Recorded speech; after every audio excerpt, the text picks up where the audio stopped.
King of Gods. By Fast Food Restaurant, Kabanata 121. Ikasyam na antas ng Silver Wall Technique. Dahil sa pagbabago sa kaliwang mata ni Zhao Feng, ang epekto ng paggamit ng Marrow Cleansing Peel ay mas mahusay kaysa sa inaasahan. Kapag may kumain ng Marrow Cleansing Peel, kadalasan ay naglalabas sila ng isang layer ng malagkit na likido, ngunit nagbibigay ng 3 si Zhao Feng. Sigurado si Zhao Feng na ang misteryosong kaliwang mata ay may parehong epekto sa Marrow Cleansing Peel at mapapabuti nito ang kanyang mga katangian. Ngunit nangyari ito sa paglipas ng panahon. Sa sandaling ito, hindi lamang sumanib ang epekto ng kaliwang mata sa Marrow Cleansing Peel, mas napabuti pa nito ang kanyang katawan kaysa sa kung ano ang gagawin ng tableta lamang. Ang unang layer na inilabas ay ang pinakamabaho at ang dalawa pa ay naging mahina. Nang mailabas ang pangalawang layer, naramdaman ni Zhao Feng na ang kanyang Silver Wall Technique ay umabot na sa limitasyon ng ika-8 antas at isang hakbang ang layo mula sa ika-9 na antas. Gamit ang pagkakataong ito, ganap na nai-circulate ni Zhao Feng ang Silver Wall Technique at naabsorb hanggat kaya niya. Ang kanyang Silver Wall Technique ay tuluyang nakapasok sa ika-9 na antas nang ang third layer ay nailabas. Tuwang-tuwa si Zhao Feng, naabot niya ang ika-9 na antas ng mas mabilis kaysa sa inaasahan. Ito ay isang clan, ang mga mapagkukunan na nalampasan nito sa mortal na mundo. Ang Pildores na binigay ng Vice Head ay lubos na nagbago sa kanya. Ang mas mataas na naabot sa pagpapalakas ng katawan, mas mahirap itong umunlad. Matapos maabot ang ika-8 antas, ang Silver Wall Technique ay mas mahirap pahusayin kumpara sa iba pang mortal na kasanayan. Ito rin ang dahilan kung bakit hindi maraming mga panlabas na alagad ang nakatuon sa pagpapalakas ng katawan. Ang tanging isa sa mga panlabas na disipulo na maihahambing sa katawan ko ay si Hao Yuan. Isang ngiti ang lumitaw sa mga labi ni Zhao Feng nang tumaas ang kanyang kumpiyansa. Kasabay nito, siya ay labis na umaasa sa huling 2 antas ng Silver Wall Technique. Mayroong kabuuang 11 antas sa Silver Wall Technique at kapag ang isa ay umabot sa ika-10 antas, nangangahulugan ito na ang katawan lamang ang nakarating sa Ascended Realm. Ang ika-11 antas. Katawan ng pagiging perpekto, mahirap sirain. Si Zhao Feng ay nasa ika-9 na antas at kaya niyang talunin ang mga nasa ika-9 na antas ng Consolidated Realm sa pamamagitan lamang ng kanyang katawan. Mula sa dugo hanggang sa buto hanggang sa mga ugat hanggang sa mga organo, ang katawan ni Zhao Feng ay mas malakas kaysa sa mga nasa parehong ranggo. Ipinikit ni Zhao Feng ang kanyang mga mata at sa loob ng dimensyon ng kanyang kaliwang mata, ang Asher Light ay umabot sa 8 talampakan. Ang Marrow Cleansing Pillow ay nagpapasok sa kanya sa mga huling yugto ng ika-8 ranggo ng Consolidated Realm. Dahan-daang nagpakawala ng mahabang hininga si Zhao Feng at tumayo pagkatapos ng 2 oras na pag-upo. Sumikat na ang araw sa labas. Tumayo si Zhao Feng at naglakad patungo sa Grasswood Division. Sa daan, pumunta siya sa lugar ng trabaho ni Nan Gongfan at Yang Qingshan. Si Yang Qingshan ay nagbubuhos ng tubig, isang trabahong mas madali kaysa dati. Brother Zhao, pagkatapos mong itatag ang iyong lakas, ang mga panlabas na disipulong ito ay naging higit na nakakulong. Ngumiti si Yang Qingshan. Bagamat marami pa ring ginawa si Yang Qingshan, walang nang-aapi sa kanya. Tumanggaw si Zhao Feng at tinungo kung nasaan si Nan Gongfan. Nandito siya. Natigilan si Chen Feng nang makita niyang lumitaw si Zhao Feng. Mula nang matalo ni Zhao Feng si Ji Fengyan at maging isang kapalit na panloob na disipulo, si Chen Feng ay naging puno ng takot. Sinadya ni Zhao Feng na lumapit at kausapin si Nan Gongfan. Salamat kay Brother Zhao, kahit mahirap ang trabaho ko, walang nang-ahas na gumawa ng anumang gulo. Puno ng pasasalamat si Nan Gongfan at tinapik ang balikat ni Zhao Feng. Matapos makita ang kanyang 2 kapatid, nagpakawala ng hininga si Zhao Feng. Hindi nagtagal, dumating siya sa Grasswood Division at nakita niya si Vice Head Guan. Ano ang pakiramdam kahapon? Tumawa ang matandang Guan. Huminto si Zhao Feng, pagkatapos ay agad na tumugon. Salamat kay Vice Head Guan, napakaganda ng epekto ng Marrow Cleansing Peel. Puno siya ng pasasalamat. Ang presyo ng Marrow Cleansing Peel ay masyadong mataas, at para sa mga nasa ibaba ng Ascended Realm, ang tabletang ito ay lumitaw lamang sa kanilang mga panaginip. Anong Marrow Cleansing Peel? Tinatanong kita kung ano ang pakiramdam na hamanin ang isang kahalili na panloob na disiplo. Binigyan siya ng matandang buwan ng puting mata. Bilang isa sa mga pinakamahusay na pill master sa clan, ang Mero Cleansing Pill ay hindi para sa kanya. Agad na naunawaan ni Zhao Feng na hindi alam ni Vice Head Guan na nanalo siya. Ang lakas ng kapalit na panloob ng mga disipulo ay mas malakas kaysa sa inaasahan. Kung ako ay bahagyang pabaya, natalo na ako. Napabuntong hininga si Zhao Feng. Tama na. Ang matandang Guan ay patuloy na tumatango, ngunit biglang nagbago ang kanyang ekspresyon matapos marinig ang huling bahagi. Teka, sinasabi mo ba yan? Hindi ka natalo. Si Prinsesa Yon Mengxiang at ang iba pang mga panlabas na disipulo ay maaaring sabihin sa iyo na ito ay totoo. Ngumiti si Zhao Feng. Bagamat alam ni Yon Mengxiang ang katotohanan, hindi siya nang ahas na ipasa ang balitang ito sa matandang si Guan dahil gusto ng huli na matalo si Zhao Feng, para tumuon siya sa paggawa ng tableta. Gaya ng inaasahan, hindi ito pinaniwalaan ng matandang Guan at tinawag si Yon Mengxiang. Sa ilalim ng nakamamatay na mga mata ng Vice Heads, mahina lamang na mautal si Yon Mengxiang. Talagang tinalo ni Brother Zhao Feng si Ji Fengdian. Ito ay isang malapit na labanan. Malapit na labanan. Medyo gamaan ang pakiramdam ng matanda na si Guan, ngunit nagulat pa rin siya. Alam niya kung gaano kalakas ang taglay ng bawat kapalit na inner disciple, lahat sila ay nasa half-step ascended realm. Anong ranggo ang inilagay sa kapalit na panloob na disipulo? Casual na tanong ni Vice Head Guan. Ika-13. Maingat na sinabi ni Yon Mengxiang. Takot siyang maanod sa galit ng matandang Guan. Ano? Ika-13. Halos malaglag ang panga ng matandang Guan habang nakatingin kay Zhao Feng na parang nakatingin sa isang halimaw. Kung natalo ni Zhao Feng ang ika-20 ranggo ng panlabas na disipulo, masasabing maswerte siya, ngunit ang kalaban ni Zhao Feng ay ika-13. Sa pagkaalam ng katotohanan, ang matandang Guan ay tuwang-tuwa ngunit malungkot sa parehong oras. Nagpa siya ang matandang Guan na huwag na itong banggitin muli. Pagkatapos ay binigyan niya si Zhao Feng ng ilang gawain, sa pagkakataong ito ay binigyan niya si Zhao Feng ng ilang libro para sa paggawa ng tableta. Ang mga aklat na ito ay pawang kaalaman sa paggawa ng tableta sa pundasyon, ngunit mas malalim ang mga ito kaysa sa Beginner's Guide for Pillmaking. Ang bawat isa sa kanila ay mahirap intindihin gaya ng Pill Flame Heart Manual. Bukod dito, pinahintulutan din ng matandang Guan si Zhao Feng na hayaan ang huli na panoorin siya sa pagpino ng mga table tasks. Ang ilang mga Pill Masters ay lahat ay may kanya-kanyang trick at bukod sa kanilang mga disipulo o mga personal na katulong, walang magbantay lalo na't ang matandang Guan ay isa sa mga pinakamahusay na Pill Master sa clan. Ang paggawa nito ay nangangahulugan na si Zhao Feng ay may parehong pagtrato sa mga disipulo ng matandang lalaki na si Guan. Upang ipakita ang kanyang paggalang at mabuting kalooban, pinahintulutan din ni Yun Yao si Zhao Feng na makita kung paano niya pinino ang mga table tasks. Mabuti iyan, mayroon akong ilang mahahalagang table tasks na kailangan kong pinuhin ngayon. Tumanggo si Vice Head Guan at nangangahulugan ito na pagmamayari niya si Yun Yao ng isang pabor. Tulad nito, lumakad si Zhao Feng sa landas ng paggawa ng tableta. Sa mga sumunod na araw, ang ginawa niya ay panoorin ang proseso. Ang mga pills na ginawa ni Yun Yao ay mas simple dahil ang kanyang kakayahan ay hindi kasing lalim ng matandang Guan at kailangan niyang turuan si Prinsesa Yon Mengxiang ng sabay. Nakinabang din ito kay Zhao Feng. Nakakasama niya si Yon Mengxiang araw-araw at natuto ng ilang tips at tricks sa paggawa ng tableta. Ipapaliwanag din ni Yun Yao kung ano ang kanyang ginagawa minsan at habang natututo sila, si Yon Mengxiang ay nagtatanong ng maraming tanong habang si Zhao Feng ay nanatiling tahimik sa halos lahat ng oras. Lihim ding binabantayan ni Yun Yao si Zhao Feng at napagtanto niya na ang huli ay lubos na nakatutok nang buksan niya ang apoy at ilagay sa mga halaman. Kahit na si Zhao Feng ay hindi nagtanong ng maraming tanong, ang mga tanong na itinanong niya ay mahalaga lahat. Sa araw, pinapanood ni Zhao Feng si Yun Yao na nagpipino ng mga table tasks at paminsan-minsan ay pinapanood din niya ang matandang Guan.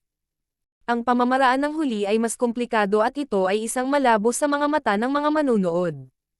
Mas nagustuhan ni Zhao Feng ang manood kay Yun Yao sa pagpipino ng mga tableta dahil simple at madaling matutunan ang estilo niya.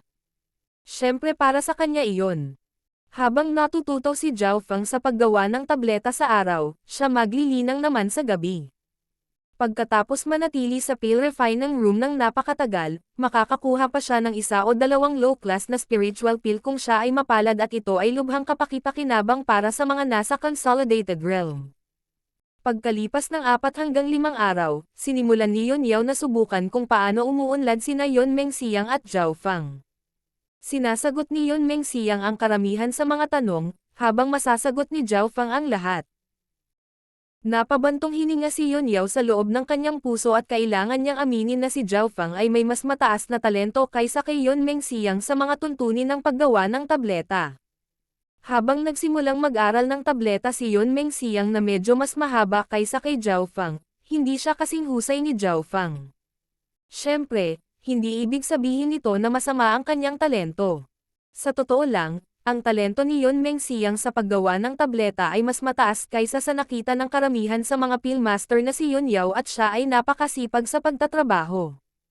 Tita, kabisado ni Zhao Feng ang lahat ng kanyang nakita, kaya paano ako magiging mas mahusay kaysa sa kanya sa mga tuntunin ng kaalaman? Maaaring hindi siya mas mahusay kaysa sa akin sa mga tuntunin ng pagpino ng tableta. Ayaw pa ring aminin ni Yun Mengxiang ang pagkatalo. Nang marinig ito kahit si Yun Yao ay nadama na ito ay lohikal. Maaaring kabisaduhin ni Zhao Feng ang lahat ng kanyang nakita, kaya hindi siya kayang talunin ni Yun Mengxiang sa mga tuntunin ng kaalaman, kahit na si Yun Yao mismo ay maaaring hindi. Ang ikalawang araw, sa loob ng pill refining room. Ngayon, gusto kong gumawa kayong dalawa ng isang batch ng mga table tasks. Hindi ako magbibigay ng anumang direksyon o tulong sa lahat. Sabi ni Yun Yao sa dalawa. Ang pill na pipinuhin mo ay ang blood pill, maaring bihira lang ito sa mortal world, pero eto, sobrang mababang antas ng tableta lang yan, kaya pwede mo nang subukan. Nang marinig na talagang magpipino sila ng mga table tasks, bahagyang natuwa si Zhao Feng. Ang blood pills ay ang eksaktong ibinigay ng sekta ng Zhao bilang gantimpala noon. Ang pill na ito ay maaaring magpapataas ng cultivation ng isang tao, ngunit halos wala itong silbi para sa mga nasa ikapitong ranggo ng Consolidated Realm o mas mataas. Sa clan, ang mga tabletang ito ay basura, ang tanging gamit nila ay para maging pamilyar ang mga disipulo sa paggawa ng mga tabletang ito. Hindi mapigilan ni Zhao Feng na mapabuntong hininga na ang mga panimulang punto ng dalawang mundo ay masyadong magkaiba. Sa loob ng pill refining room, inilabas ni Yun Yao ang lahat ng mga mapagkukunan at inilatag ang mga ito upang makita kung gaano kahusay ang mga pills learners na ito. Pwede na muna si Sister Yun. Ikinaway ni Zhao Feng ang kanyang mga kamay. Sinimulang ayusin ni Yun Mengxiang ang mga materyales at sinimulan ang apoy. Ang pangunahing punto sa pagpino ng mga table tasks ay pagkontrol sa apoy, ang lakas ng apoy ay direktang nakakaapekto sa pagpino ng tableta. Sa proseso ng pagkontrol sa apoy, ang apoy ay biglang namatay at ang pill furnace ay bahagyang nanginag. Sumigaw si Yun Mengxiang at susubukan na sana niya itong iligtas, ngunit isang asher na usok ang lumitaw at naglabas ng kakaibang amoy. Parang may umutot. Hindi napigilan ni Zhao Feng na matawa. Namula ang mukha ni Yun Mengxiang dahil sa kahihiyan. Anong tinatawa-tawa mo? Kung mayroon kang mga kasanayan, gumawa ka ng isang batch. King of Gods, Kabanata 122. Pagpipino ng mga tableta. Mengxiang, huwag kang maging walang galang. Ikaw ang may kasalanan kung bakit ka nabigo. Matigas na sabi ni Yun Yao. Sa sandaling lumabas ang mga salita sa kanyang bibig, napagtanto ni Yun Mengxiang na lumitaw muli ang kanyang problema sa prinsesa. Ang kanyang pagkakakilanlan sa prinsesa ay hindi masyadong epektibo sa clan at ang kanyang ama at auntie ay paulit-ulit na nagbabala sa kanya na huwag saktan ang malalakas na cultivator sa kanyang saloobin. Si Zhao Feng ay isang disipulo na parehong ipinaglalaban ng matandang Guan at ang matandang Zhang at hindi magandang ideya na masaktan ang isang taong may ganoong katayuan at potensyal. Ngunit marahil dahil naging pamilyar siya kay Zhao Feng nitong mga nakaraang araw at kalmado ang huli, nakalimutan niya ito. Ayos lang, ganito talaga ang kanyang ugali. Tumawa si Zhao Feng at hindi niya ito isinapuso. Ang pangunahing punto dito ay ang pagpino ng tableta. Mula nang siya ay pumasok sa Grasswood Division, si Zhao Feng ay nagsimulang makahanap ng interes sa paggawa ng tableta at ang interes na ito ay itinatag sa pamamagitan ng pang-akit ng spiritual pills. Naisip ni Zhao Feng na kung siya ay magiging isang pill master, maaari niyang pinuhin ang lahat ng mga table tasks na kailangan niya. Ito ay maaaring suportahan ang kanyang paglilinang at makatipid ng pera. Ang mga gumagawa ng pill ay isang mainit na trabaho sa clan. Zhao Feng, nakita mo ba ang pagkakamaling nagawa noon ni Yun Mengxiang? Nagpa siya si Yun Yao na subukan si Zhao Feng. Si Zhao Feng ay hindi natakot na bigyan si Yun Mengxiang ng napakalakas na suntok. Una, siya ay masyadong maingat tulad ng isang daga, kaya ang kanyang apoy ay masyadong maliit at ang temperatura ay hindi sapat na mataas. Pangalawa, may kaunting pagkakamali siya sa pagkontrol ng apoy at dahil maliit lang ang apoy, agad itong naapula. Siyempre yun yung pinaka-obvious na pagkakamali, tinatamad akong sabihin yung iba pang maliliit na pagkakamali. Nang marinig ito, nagalit si Yun Mengxiang kaya nanginginig siya, ngunit hindi siya maaaring sumabog. Kung ito ay isang normal na tao, pinalipad na niya ang mga ito sa isang sipa. Sa pagiging prinsesa, kailan pa may nagsabi sa kanya ng ganito? Sinabi ang mga pangunahing punto. Papuri na sabi ni Yun Yao habang tinatango ang kanyang ulo.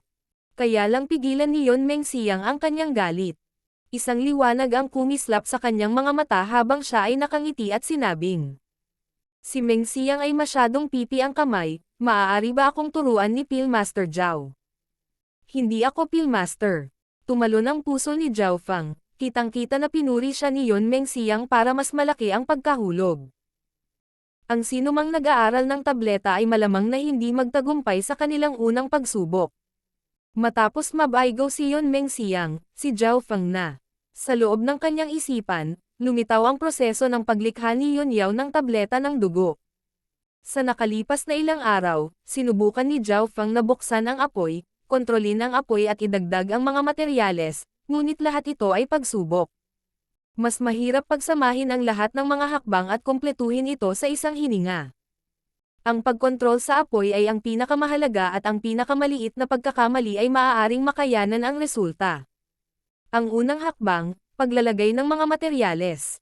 Dahan-daang bumukas ang kaliwang mata ni Zhao Feng at kumuha siya ng isang bahagi ng bawat materyal na kailangan. Sa gitna ng parehong mga materyales, mayroong mabuti at masama na maaaring makaapekto sa halumigmig at iba pang maliliit na bagay tulad niyan. Pinili ni Zhao Feng ang pinakaangkop na komposisyon at si Yun Yao, na nakapansin sa maliliit na pagkilos na ito, ay tumanggo bilang papuri. Sa unang hakbang pa lamang ng pagpili ng kanilang mga materyales, natalo na ni Zhao Feng si Yun Mengxiang. Matapos mapili ang mga materyales, inilagay ni Zhao Feng ang mga ito sa hurno sa pagkakasunod-sunod at inilagay ang mga ito sa mga partikular na lugar. Ang init ng furnace ay hindi kahit saan, mayroong mga lugar na mataas at mahinang init ayon sa pagkakabanggit. Ang unang hakbang, ang pagdaragdag ng mga materyales ay nakumpleto. Hindi pinalampas ni Zhao Feng ang anumang hakbang at kung ang kanyang mga hakbang ay malamaya o nag-aalangin, ang proseso ng pagpino ni Yun Yao sa mga table tasks ay lilito sa kanyang isipan. Ang ikalawang hakbang, simulan ang apoy.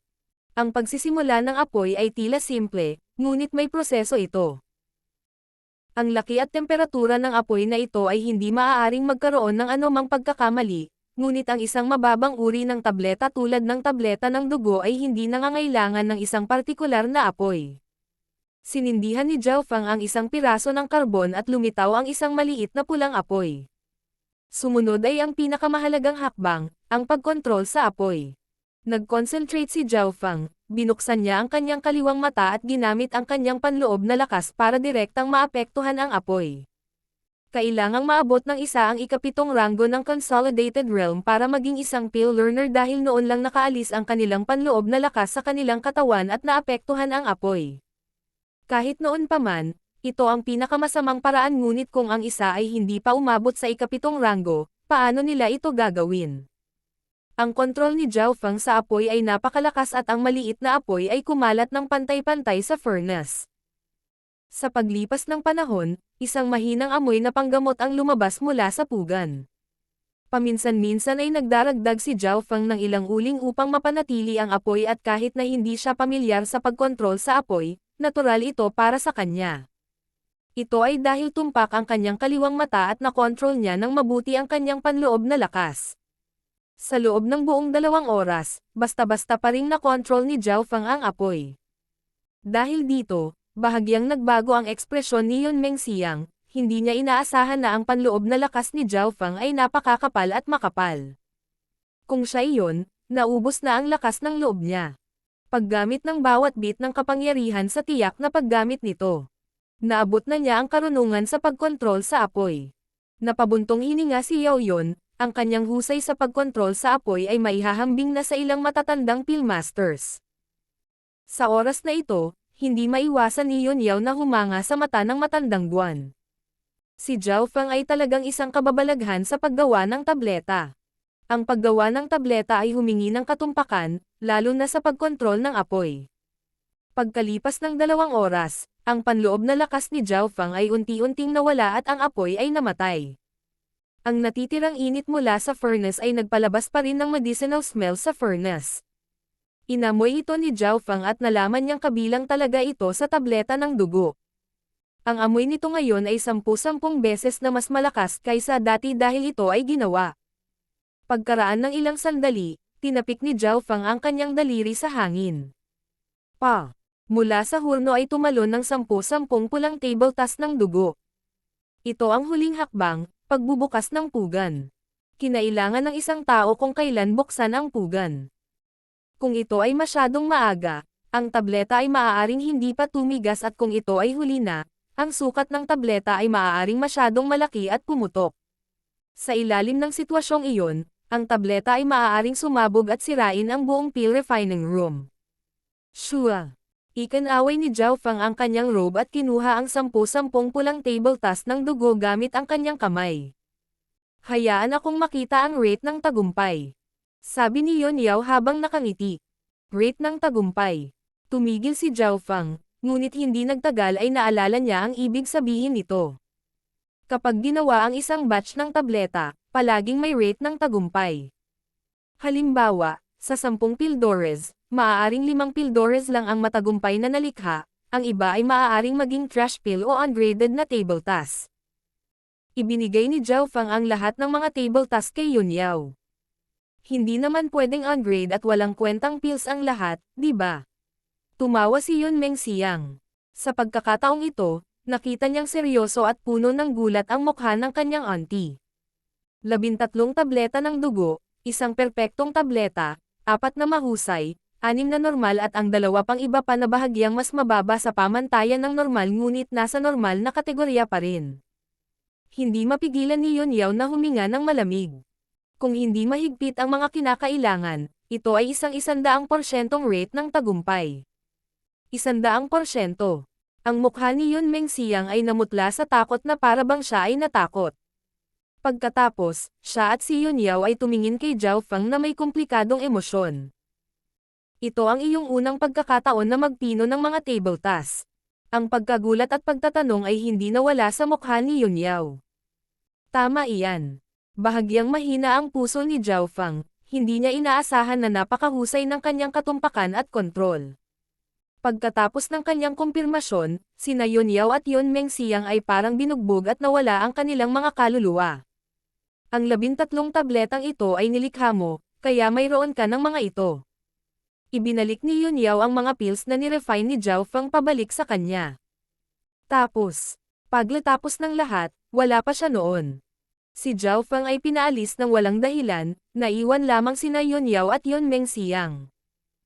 Tita, bakit hindi mo na siya tinuturuan? Paano ko matuturuan ang isang kababalaghang tulad niya? Ito ay isang himala. Paano magkakaroon ng 100% rate ng tagumpay ang isang tao kung unang beses pa lang silang nagpino ng kanilang mga table task? Napabuntong hininga si Yun Yao sa kawalan ng pag-asa. Paano ito posible? Hindi nakaimik si Yun Mengxiang. Itago mo muna ito sa ngayon. Ang kailangan mo lang gawin ngayon ay huwag masaktan siya at panatilihin ang magandang relasyon sa kanya. Sabi ni Yun Yao. Pagkatapos umalis sa refining room, nag-isip ng malalim si Zhao Feng. Ganyan talaga. Gaano man kahusay ang gumagawa ng tableta, mahirap para sa kanila na magkaroon ng 100% rate ng tagumpay kahit na sila ay isang Peelmaster, maliban kung gumawa sila ng mga table task na mas mababa sa kanilang karaniwang pamantayan. Sa wakas ay natanto ni Zhao Feng na ang kanyang 100% rate ng tagumpay ay nakakagulat. Dahil unang beses pa lang niyang magpino ng pills, wala siyang standard at nakagawa pa rin siya ng 100% rate ng tagumpay.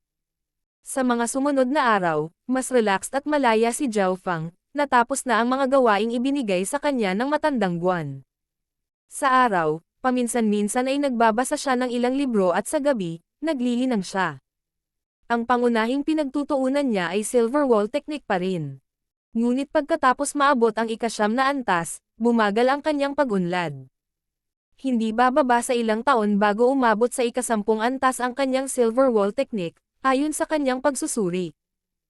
Maghihintay lang si Zhao Feng at umaasa na bibigyan siya ni Vice Head Guan ng ilang pang spiritual na table task. Kung hindi niya gagawin, maaari niyang likhain ang mga ito sa ibang pagkakataon. Mabilis na lumipas ang oras at nanatili si Zhao Feng sa clan ng kalahating buwan na ngayon. Sa mga bagong pasok na disipulo, sina Xiao San, Yun Mengxian at Liu Yao ang may pinakamaraming pagbabago. Tila naabot ni Xiao San ang kalahating hakbang, ang Ascended Realm habang sina Yun Mengxian at Liu Yao ay naabot na ang pinakamataas na ika-9 na ranggo ng Consolidated Realm. Ang gayong bilis ay isang himala sa mortal na mundo. Ngunit sa clan, ito ay mabilis ngunit hindi nakakagulat. Ang 9 na hanay ng Consolidated Realm ay simula pa lamang. Alam ni Zhao Feng na si Yun Mengxian ay may tiyahin na Peelmaster, kaya nakakain siya ng hindi bababa sa 5 o higit pa sa Marrow Cleansing Peel, ngunit si Liu Yao ay hindi matagpuan sa mga panlabas na disipulo. Ang ilan ay nagsabi na siya ay kinuha ng isa pang elder at naging ikatlong tao na naging disipulo ng isang elder pagkatapos ni na Bei Moi at Sun Yuanhao. Naabot ng 2 Nangang Fan at Yang Qingshan ang kalahating hakbang sa ika-9 na ranggo ayon sa pagkakabanggit. Kung ikukumpara sa iba, ang bilis ng cultivation ni Zhao Feng ay hindi mabilis. Bagamat nakatuon siya sa Silver Wall Technique, ang kanyang cultivation ay nakapasok pa rin sa ika-9 na ranggo. King of Gods, Kabanata 123. Exchange Hall. Sa loob ng kalahating buwan, naabot na ni Zhao Feng ang ika-9 na ranggo ng Consolidated Realm at iyon ay hindi siya nakatutok sa cultivation. Kung gagawin niya ito, siya ay nasa tuktok ng ika-9 na ranggo. Ang pangunahing pinagtutuunan niya ay ang pag-abot sa ika-10 antas ng Silver Wall Technique at hindi ang cultivation, ngunit nitong mga nakaraang araw, paminsan-minsan ay nakakatanggap siya ng ilang mga table task mula sa Grasswood Division, kaya mahirap hindi umunlad. Mahigpit ang kompetisyon sa clan. Kahit na ang pinakamababa at pinakamahina na panlabas na alagad ay mga henyo sa kanilang sariling bayan. Ramdam ni Zhao Feng ang matinding kompetisyon. Kung ang mga panlabas na disipulo ay ganito na, mas mahirap isipin kung anong uri ng sitwasyon ito sa mga panloob na disipulo. Hanggang ngayon, tanging sina Bei Moi, Sun Yuanhao at Liu Yao lamang ang naging mga panloob na disipulo at alam ni Zhao Feng na ang nauna ay naging isang panloob na disipulo, ang mas malaking kalamangan na mayroon sila. Makakakuha sila ng mas mahusay na mga kasanayan pati na rin ang mas maraming mapagkukunan. Ngunit kahit alam ito ni Zhao Feng, hindi siya sumuko sa pagpapalakas ng katawan. Ang katawan ay ang pundasyon ng lahat ng bagay at ang isa ay dapat magkaroon ng matibay na pundasyon sa Consolidated Realm, upang ang hinaharap na landas ay maging mas madali. Upang maabot ang Ascended Realm gamit ang kanyang katawan, iyon ang kanyang layunin. Kinakalkula ni Zhao Feng ang oras at napagtanto niya na malapit na itong matapos ang 10 araw. Ayon sa kasunduan na ginawa kanina, kailangan niyang manatili sa kinaroroonan ng matandang si Guan at ng matandang si Zhang ng 10 araw bawat isa. Sa 10 araw sa Grasswood Division, si Zhao Feng ay pumasok na sa landas ng paggawa ng tableta at sa tuwing binabanggit siya ng matandang si Guan, hindi maisara ang kanyang bibig. Sa huling araw, nakipagkita si Vice Head Guan kay Zhao Feng ng mag-isa. Nakakatakot ang talento mo sa paggawa ng tableta. Makikita na sa hinaharap na magiging isang himala ka sa mundo ng mga nagpapadalisay na table task. Ang matandang lalaki na si Guan ay seryosong tumingin kay Zhao Feng na para bang umaasa siya sa huli. Bago umalis si Zhao Feng sa matandang buwan, bigyan siya ng Holy Pill Bible. Ang aklat na ito ay naglalaman ng maraming nangungunang mga Pill Masters, kabilang ang sa akin, mga trick at hakbang sa pagpino ng mga table tasks. Mayroon din itong napakaraming kaalaman sa loob nito. Matapos ibigay ni Vice Head Guan ang Holy Pill Bible kay Zhao Feng, nagpakawala siya ng mahabang hininga na para bang isang mahalagang bagay ang natapos. Hawak ang Biblia sa kanyang kamay, naramdaman ni Zhao Feng ang bigat nito. Bukod sa Holy Pill Bible, binigyan din ng matandang buwan si Zhao Feng ng 10 substandard na primal crystal na bato at isang lumang pugan.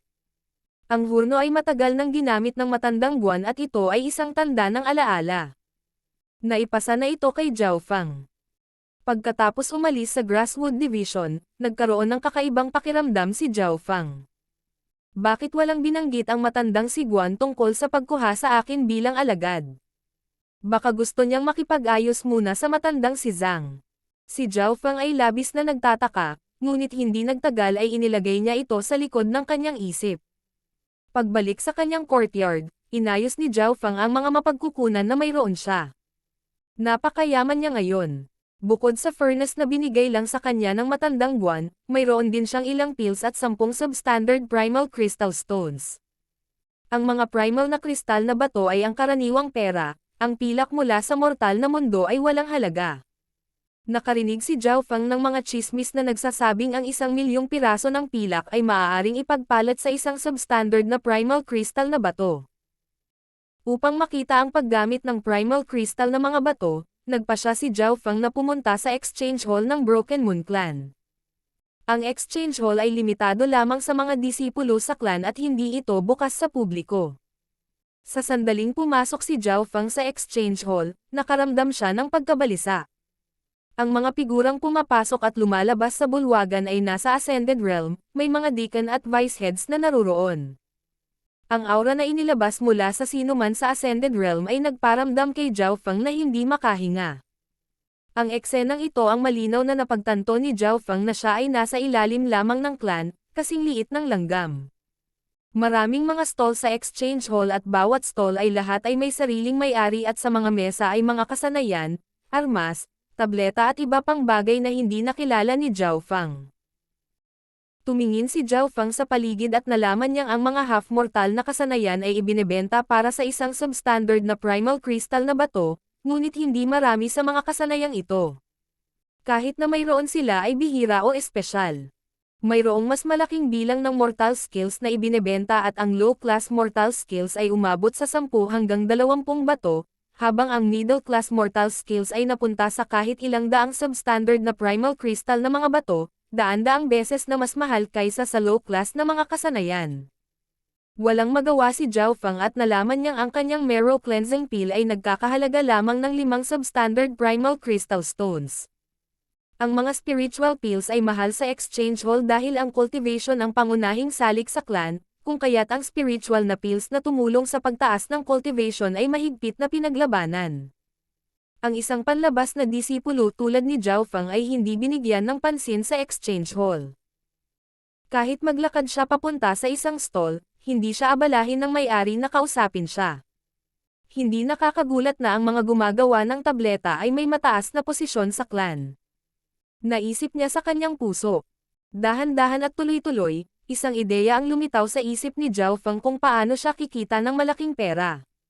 Sa kanyang talento sa pagpino ng mga table tasks, ang kailangan lang niyang gawin ay lumikha ng isang batch ng magagandang table tasks at makakagawa siya ng ilang primal crystal na bato. Ang limitasyon niya ngayon ay ang 10 substandard na primal crystal na bato na nasa kamay niya. Naglakad-lakad si Zhao Feng ng mahabang panahon bago gumamit ng isang substandard na primal crystal stone para bumili ng malaking dami ng Black Cloud Coal. Ang Black Cloud Pill ay ang pinakamasamang karbon na maaaring magpasindi ng apoy ng tableta at magagamit lamang ito upang lumikha ng mga mababang antas na table tasks. Ang mga normal na tableta ay iba sa mga espiritual na pildores. Ang huli ay maaaring makatulong sa mga nasa Ascended Realm ngunit dahil si Zhao Feng ay may limitadong bilang ng mga primal na kristal na bato ay maaari lamang siyang bumili ng Black Cloud Coal. Pagkatapos ay nagsimula siyang bumili ng iba pang mga materyales na kailangan upang pinuhin ang mga table tasks at ginugol niya ang huling siyam na substandard na primal crystal na table tasks sa mga mapagkukunan. Ang pinakaangkop na peel na maaari kong gawin ngayon ay ang Marrow Cleansing Peel at Broken Moon Breath Returning Peel, na parehong halos spiritual na table tasks ngunit hindi masyadong. Ang mga mapagkukunang pinili ni Zhao Fang ay may kanya-kanyang gamit. Marrow Cleansing Peel. Hindi ito kailangang sabihin. Nagamit na ito ni Zhao Fang noon at kung hindi ito may benta, magagamit niya ito sa kanyang sarili. Broken Moon Breath Returning Peel. Isang espesyal na tableta na ginawa ng mga Peel Masters ng Broken Moon Clan at nagkaroon ito ng epekto ng pagtaas ng rate ng regenerating energy. Ito ay angkop para sa mga nasa pagitan ng kalahating hakbang na Ascended Realm at ang Third Skies ng Ascended Realm. Ang dalawang Pildores na ito ay wala pa sa antas ng espiritual na Pildores, ngunit nalampasan nila ang pinakamahusay na mga Pildores sa mortal na mundo sa ngayon. Mayroong dalawang dahilan kung bakit pinili ni Zhao Fang ang dalawang ito. Una, hindi mahirap gawin ang mga tabletang ito at hindi mahal ang mga mapagkukunan. Pangalawa, ang dalawang table tasks ay ang limitasyon na maaaring gawin ni Zhao Fang dahil sa kanyang limitadong paglilinang. Ang mga normal na spiritual na table tasks ay may mga partikular na kinakailangan para sa apoy at karamihan sa mga ito ay nangangailangan ng gumagawa ng tableta upang mapunta sa Ascended Realm. Matapos gastusin ang lahat ng kanyang substandard na primal crystal na mga bato, ang mga mapagkukunan na kailangan ni Zhao Fang upang lumikha ng mga table tasks ay halos natipon. Ang mga wala sa kanya ay maaaring kunin sa Grasswood Division o mula kay Prinsesa Yon Mengxiang. Pagkatapos ay lumakad si Zhao Fang ng ayaw palabas ng exchange hall. Napakaraming kakayahan, mapagkukunan, at table tasks sa hall na gusto niya. Pagkatapos maglakad palabas ng hall, ang mabigat na pakiramdam na aura ay agad na nawala. Brother Zhao. Isang pamilyar na boses ang tumunog mula sa karamihan ng mga tao at ang boses ay nagpatigil kay Zhao Fang. Isang kabataang nakasuot ng itim na striped shirt ang lumabas mula sa karamihan at nagtatakang tumingin sa kanya. Ang mga itim na guhit na kamiseta ay sumisimbolo sa panloob ng mga disipulo habang ang mga panlabas na disipulo ay nakasuot ng berdeng damit. Brother Bei. Hindi nagtagal ay nabawi ni Zhao Fang ang kanyang kalmado at binuksan niya ang kanyang kaliwang mata upang siyasatin ang kabataan. Bei Moi. Ang dating alagad ni Lord Guanzhen na pag-asa ng huli. Sa kanyang kaliwang mata ay nakita ni Zhao Fang na ang cultivation ni Bei Moi ay malapit sa kay Lord Guanzhen. Si Lord Guanzhen ay nasa second sky ng Ascended Realm. Nangangahulugan ito na si Bei Moi ay nasa tuktok man lang ng first sky ng Ascended Realm o nasa kalahating hakbang na second sky. Mahirap isipin kung paano tumaas ng mabilis ang cultivation ni Bei Moi sa loob ng isang buwan, ngunit iniisip kung paano naging malapit ang talento ni Bei Moi sa Earth and Sky spiritual body at sa mga resources na matatanggap sana niya mula sa Elder, hindi lahat. Na nakakagulat. Brother Zhao, sa wakas ay nagkita tayong muli sa clan ngunit ang pagkakaiba sa pagitan natin ay nananatiling pareho. Si Bei Moi ay walang ekspresyon gaya ng dati. Hindi umatras si Zhao Fang. Hindi mahalaga kung ano ang pagkakaiba. Ang mahalaga ay ang huling taas na maaabot natin. Bahagyang huminto si Bei Moi na parang sinusubukan niyang intindihin ang sinasabi ni Zhao Fang.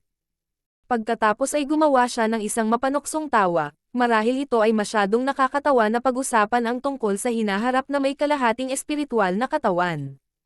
Dahil nakarating ka na sa clan, magpapatuloy pa rin ang deal natin. Sabi ni Bei Moi, tapos umiling siya at pumunta sa exchange hall. Hindi na malayo ang araw na iyon. Umalis din si Zhao Fang at bumalik sa Outer Hall Division. Ang pakikipagkita kay Bei Moi ay isang maliit na problema lamang, ngunit ito ay nagbigay kay Zhao Fang ng isa pang layunin. Pagkarating sa Outer Hall Division, pumunta si Zhao Fang sa Grasswood Division para humiram ng ilan pang materyales na kailangan niya.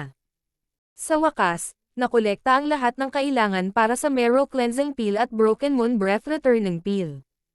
Sisimulan mo na bang magpino ng mga table tasks? Bahagyang nagulat si Yon Mengxiang, ngunit hindi nagtagal ay napagtanto niyang walang silbi ang kanyang sinabi. May kakayahan na si Zhao Fang na gumawa ng mga table tasks ng mag-isa ilang araw na ang nakalipas. Bumalik sa kanyang patio, Isinara ni Zhao Feng ang pinto at inayos ang mga materyales. Hindi niya maiwasang huminga ng malalim. Ang susunod na sandali ay isang kritikal na punto, kung ito ay magtagumpay, siya ay tataas ng mabilis, ngunit kung siya ay nabigo, kailangan niya ng hindi bababa sa isa pang 10 araw upang makakuha ng 10 substandard na primal na kristal na mga bato. Ang unang hakbang, paglalagay ng mga materyales. Binuksan ni Zhao Feng ang kanyang mata ng husto at pumasok siya sa enhanced vision mode. Noong gumawa siya ng mga table tasks noon, hindi nang ahas si Zhao Feng na buksan ang kaliwang mata niya ng husto. Nangangahulugan din ito na mas nadagdagan ang katumpakan ni Zhao Feng, dahil hindi niya pinahintulutan ang kanyang sarili na magkamali.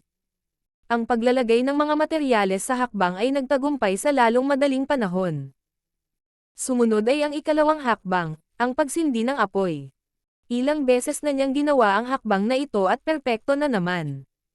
Pagkatapos nito ay ang pagkontrol sa apoy, ang pinakamahalaga at pinakamahirap na hakbang na direktang makakaapekto kung gagawin o hindi ang tableta o hindi.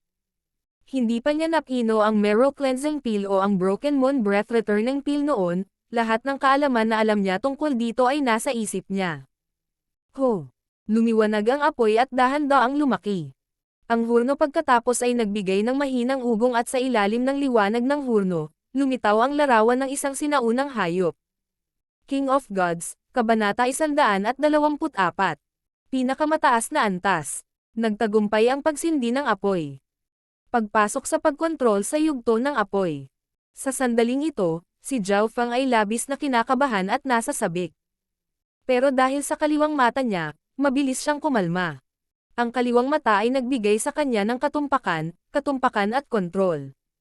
Sa makatuwid, sa ilalim ng complex na kumokontrol sa apoy, halos hindi magkamali si Zhao Feng maliban kung may mali siyang naipakahulugan. Unti-unting lumipas ang oras. 1 oras, 2 oras, 3 oras. Hindi ito ang unang beses na nagpino ng mga table tasks si Zhao Feng, ngunit ito ang pinakamatagal. Ang mga Pildores na ginawa niya noon sa Grasswood Division ay lahat mababa ang klase at ang mga ito ay kapaki-pakinabang lamang sa mortal na mundo ngunit walang silbi dito. Ang Marrow Cleansing Peel na dinadalisay niya ngayon ay halos isang spiritual peel at ang pinakamasalimuot na napino niya sa ngayon. Makalipas ang 3 hanggang 4 na oras, ang yugto ng pagkontrol sa apoy ay malapit ng matatapos. Ang mga butil ng pawis ay lumitaw sa noo ni Zhao Feng. Ang oras na kailangan niya para likhain ang batch na ito ay higit pa kaysa sa iba. Kailangang malaman ng isa na halos 4 na oras lang ang kaya niyang pamahalaan. Hanggang 4 oras na lang ay kumpleto na ang entablado. Walang lakas na bumagsak si Zhao Feng sa lupa at inipon ang lahat ng natitirang lakas sa loob para marahang tapikin ang hangin. Bumukas ang pugan at tumalon ang 4 hanggang 5 na table tasks na kasing laki ng mga pako. Inabot ni Zhao Feng at kinuha ang 5 Marrow Cleansing Pills. Ang dami ng mga pills na ginawa sa bawat batch ay depende sa kung gaano karaming material ang inilagay. Ang dami ng material na inilagay ni Zhao Feng ay maaari lamang lumikha ng 5 pills. Ang pinakamahalagang salik sa ngayon ay ang rate ng tagumpay. Isang mahusay, isang normal, isang walang silbi at 2 substandard na table task. Iniskan ni Zhao Feng ang mga table tasks at agad na naisip ang rate ng tagumpay. 40% rate ng tagumpay. Sa totoo lang, binaygo siya ng resultang ito. Kailangang malaman ng isang tao na kapag sinubukan niya noon, palagi siyang umabot sa 80% o higit pa na ang karamihan ay nasa 100%. Malinaw na alam ni Zhao Feng na ang rate ng tagumpay ay nakadepende sa mga kasanayan sa refiner pati na rin sa kung anong klase ang tableta. Kung ang isang tulad ng matandang buwan ang gumawa nito, ang rate ng kanyang tagumpay ay nasa 100% dahil ang antas ng Marrow Cleansing Peel ay masyadong mababa para sa kanya. Kasabay nito, ang Marrow Cleansing Peel ay napakahirap para kay Zhao Feng, na nasa 9 na ranggo lamang ng Consolidated Realm. Karaniwan, ang isa ay kailangan na nasa kalahating hakbang na Ascended Realm para gumawa ng half-spiritual peel. Ngunit dahil si Zhao Feng ay may masiksik na panloob na lakas dahil sa returning breath technique at nakatipid ng enerhiya dahil sa kanyang katumpakan, nagawa niyang basagin ang normalidad na ito. Ito lang ang magpapabuntong hininga sa iba pang gumagawa ng peel sa Grasswood Division. Ang dalawang Mero Cleansing Pills ay nagkakahalaga ng 10 substandard Primal Crystal Stones. Nagliwanag ang mga mata ni Zhao Feng. Bagamat hindi mataas ang rate ng kanyang tagumpay, nakakuha pa rin siya ng napakalaking tubo dahil ang mga materyales na ginamit ay nagkakahalaga lamang ng 4 na substandard na primal na kristal na mga bato at ang iba pang materyales ay gagamitin upang lumikha ng Broken Moon Breath Returning Pill. Hindi kaagad nagsimulang muli si Zhao Feng dahil sa tingin niya ay masyadong mababa ang kanyang success rate at hindi siya sanay at hindi sapat ang karanasan. Sa parehong araw, kinuha niya ang Holy Pill Bible at nang walang ibang salita, itinatak niya ang nilalaman nito sa kanyang isipan, pagkatapos ay sinimulang unawain ito. Sa proseso, binigyang pansin ni Zhao Feng ang mga pangunahing punto, trick at tip. Matapos tingnan ito ng isang beses, agad na naramdaman ni Zhao Feng ang higit na kaalaman. Hindi niya maiwasang mapabuntong hininga, kung nabasa niya muna ito, mas mataas na sana ang success rate. Hanggang sa hating gabi lamang ay inalis ni Zhao Feng ang Holy Pill Bible. Mula bukas, pupunta siya sa Clan Mission Division at mag-aaral ng mga arrays kasama ang matandang si Zhang. Ngunit bago ito, ipinikit ni Zhao Feng ang kanyang mga mata at muling lumitaw ang illusion fish picture mula sa ikatlong pagsusulit na matagal nang nakalimutan. Bago ito, hindi gaanong nakakuha ng kaliwanagan si Zhao Feng mula sa illusion fish picture. Ito ay dahil nakatutok siya sa 4 wind stances at kahit na ang illusion fish picture ay tila malalim, tila ito ay konektado sa arrays at hindi martial arts. Napagtanto ni Zhao Feng na ang illusion fish picture ay hindi kasing simple ng naisip niya at tulad ng iniisip niya, ang larawang ito ay may kinalaman sa array. Nalaman niya na ang mga pagbabago sa larawan ay tila naglalaman ng isang uri ng batas mula sa langit. Nagbago ang kulay ng mga isda, alon ng karagatan, liwanag mula sa araw. Ang mga pagbabago sa tanawin ay nagbigay sa iba ng pakiramdam na ang lahat ay peke at na ang tao ay dinadaya sa bawat oras. Naibilang ni Zhao Feng ang bilang at kulay ng isda dahil sa kanyang kaliwang mata. Ang kanyang kaliwang mata ay tila ipinanganak na may kapangyarihan ng pagkita sa mga ilusyon at sa ilalim ng katumpakan nito, naabot ni Zhao Feng ang ika-7 eksena. Ngunit ang pagbilang ng mga larawan ay hindi nangangahulugan na naunawaan niya kung bakit ito nagbago, nangangahulugan lamang ito na hindi siya nalinlang. Pagbabago, peke, totoo, ilusyon. Tila may nakuha si Zhao Feng mula sa illusion fish picture at lubos niyang naintindihan ang unang dalawang larawan noong gabing iyon.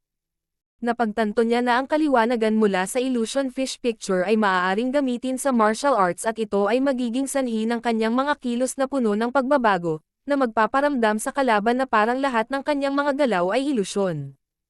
Nakakatakot. Sinubukan ito ni Zhao Feng at naramdaman ang kanyang star finger at smoke transparent step na tila may buhay at hindi pareho ang matigas na galaw. Ang kanyang star finger at smoke transparent step ay parehong puno ng liksi at nalampasan na nila ang pinakamataas na antas at naabot ang pinakamataas na antas.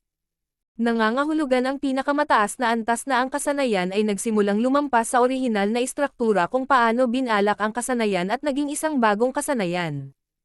Si Zhao Feng ay bumangon sa ikalawang umaga at nagulat sa Clan Mission Division. Ang Clan Mission Division ay isang komplikadong lugar na namamahala sa mga arrays at ilang iba pang mga bagay. Sa Clan Mission Division, nakita ni Zhao Feng ang isang pamilyar na tao, si Xiao Sun, na mula sa pinakamalaking pamilya sa pag-iisa sa Cloud Country. Nang pumasok si Xiao Sun sa clan, nasa ika-9 na ranggo na siya ng Consolidated Realm at kalahating buwan mamaya, nasa half-step Ascended Realm na siya. Naunawaan ni Zhao Feng na si Xiao Sun ay nagmula sa pinakamalaking pamilya ng bansa sa pag-iisa, na may kaunting relasyon sa clan at ang kanyang talento ay mahusay din. Mukhang maganda ang buhay ni Brother Zhao, kasama sina Princess Yun Mengxiang at Vice Head Guan. Pinagselos mo ako. Si Xiao Sun ang nagkusa na magsalita, ngunit ang kanyang tono ay maasim. Nahuli ni Zhao Feng ang inggit at ayaw sa kanyang mga mata. Noong kakapasok pa lang nila sa clan, medyo malapit na si Xiao Sun kay Yun Mengxiang. Sila ay isang magandang pares. Ang isa ay nagmula sa pinakamalaking pamilya ng bansa sa pag-iisa habang ang isa ay ang prinsesa ng bansa. Ngunit sa paglipas ng panahon, nagtatag si Zhao Feng ng kanyang lakas at naging kahalili na panloob na disipulo at tila pinapahalagahan siya ng matandang buwan.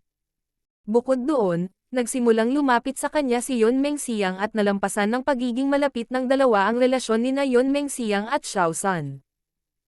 Gaano man ako kahusay nakatira dito, hindi ito magiging kasing galing ni Brother Xiao San, na pinaghihinalaan ko na malapit ng maging isang panloob na disipulo. Mapagpakumbaba na sabi ni Zhao Feng at ang ikalawang bahagi ng kanyang pangungusap ay higit pa sa isang katanungan. Ang kanyang mga salita ay tumama sa mahinang bahagi ni Xiao San at ang huli ay hindi maiwasang maging mahiyain. Hahaha, salamat sa magandang intensyon mo. Ngunit bago ako maging isang panloob na disipulo, gusto ko ring makilala ang mga kahalili na inner disciple. Bilang ikalabintatalo na si Brother Zhao, gusto kong makipagpalitan ng mga galaw sa iyo. Bahagyang tumawa si Xiao San at umalis. Hamanin ako. Umiling si Zhao Feng at hindi niya ito inilagay sa puso, kahit na alam niyang matagumpay na naging kahalili na panloob na disipulo si Xiao San ilang araw na ang nakalipas at nasa ika-6 na pwesto. Matapos maabot ang ika-9 na ranggo ng Consolidated Realm at ang ika-9 na antas ng Silver Wall Technique, dumobol ang lakas ni Zhao Feng at sa tulong ng Illusion Fish Picture, si Zhao Feng ay nasa buong antas kumpara sa 10-10 araw na nakalipas. Matapos makapasok sa mahalagang bakuran ng Clan Mission Division, muling nakita ni Zhao Feng ang matandang Zhang.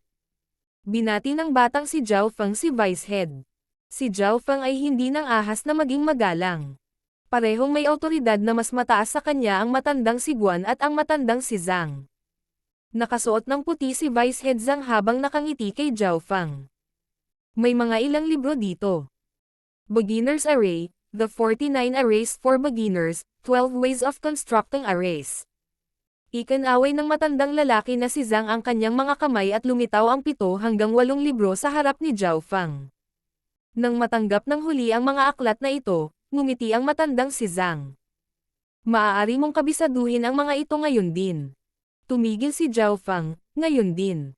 Ngunit hindi siya nito kayang dayin, sa tagal pa lamang ng pagkulo ng tsaa, kabisado na niya ang nilalaman ng mga aklat na ito.